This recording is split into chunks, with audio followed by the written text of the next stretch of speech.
Hey up YouTube, it has been a while. I'm not going to do too long on this one. I've got a couple of videos that are going to be going up. A few that I did a couple of weeks back that I just haven't uploaded yet. But they will be coming very soon. I'm probably going to do a couple maybe this week, get a couple up this week, or this one this week, or who knows, you might even have them in a different order. Who knows? Really, this one is just a bit of a rant about certain pitfalls and things that you have to kind of deal with when you decide to be self-employed in general, to be honest. But particularly something that seems to happen in the guitar teaching industry, which is a weird one. So when you work for yourself, obviously I'm not saying that you guys are idiots. You guys will know a lot of this, but there are things I've had to put in place purely because of, well, just covering my own backside, to be fair, which, you know, are helping and have been a very big kind of boon to what I'm doing. But, so, when you're a self-employed human being, especially doing something like this, and essentially lessons are like appointments, okay?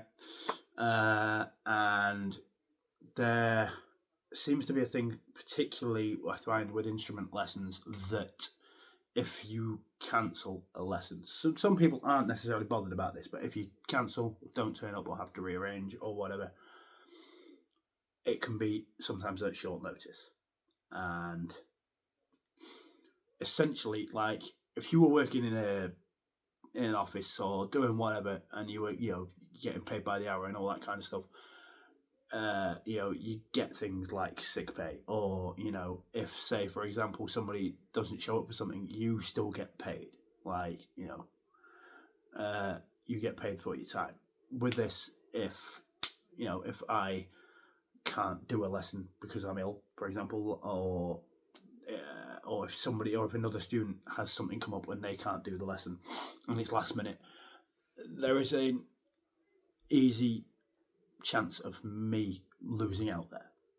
Like, I can't earn if the student isn't there or hasn't turned up.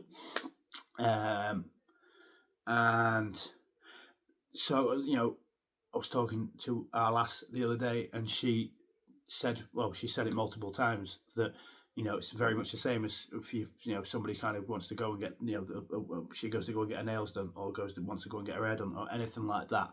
If she cancelled or couldn't make the appointment, and it was within, you know, on the day, or even within a certain amount of time before, she'd still be expected to pay, because, you know, somebody's given up their time and that slot where somebody else could have had it, and that's that.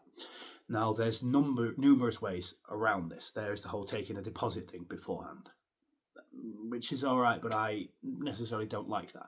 So what I've done, for example, for this is I have put up a contract which all my students know about, but purely I decided to do this. Well, I was encouraged by our lass to do this. I had a guy who had some car issues or something like that on the day of his lesson, and his reasoning was that he can't help that his car, you know, failed. But that's all well and good, but I'm, you know, trying to live off of this, which is not an easy thing to do. So I have a contract thing now where all my students know about it. I am going to actually start printing it off as of this week and doing it proper, rather than just a verbal contract, because they know the details of said contract, where if a lesson is cancelled within 24 hours, it is due to be paid in full.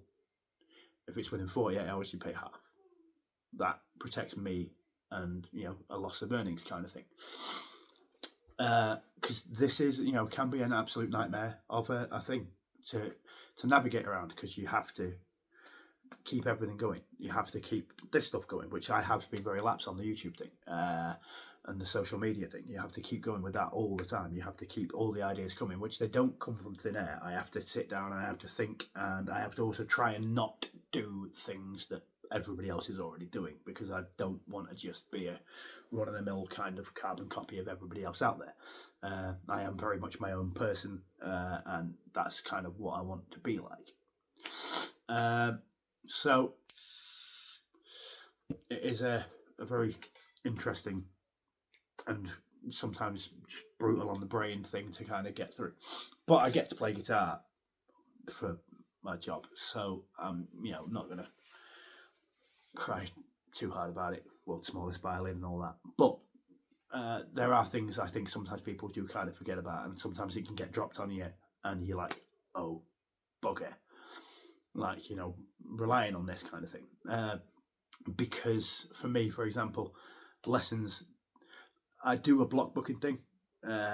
Anybody who watches this video that doesn't know this, I charge £25 for an hour lesson.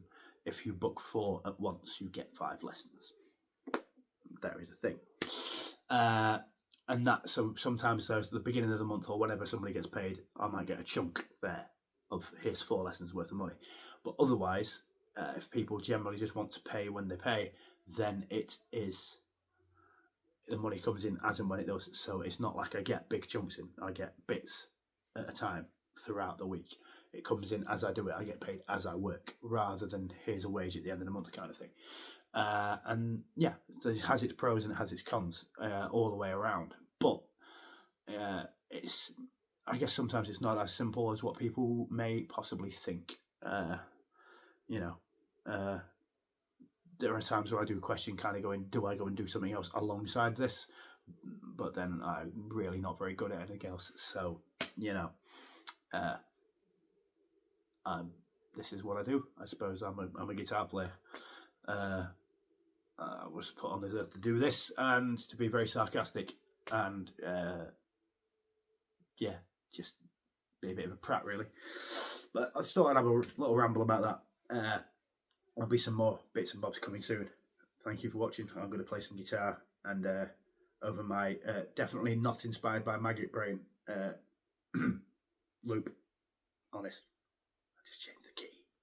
Shh, don't tell anybody.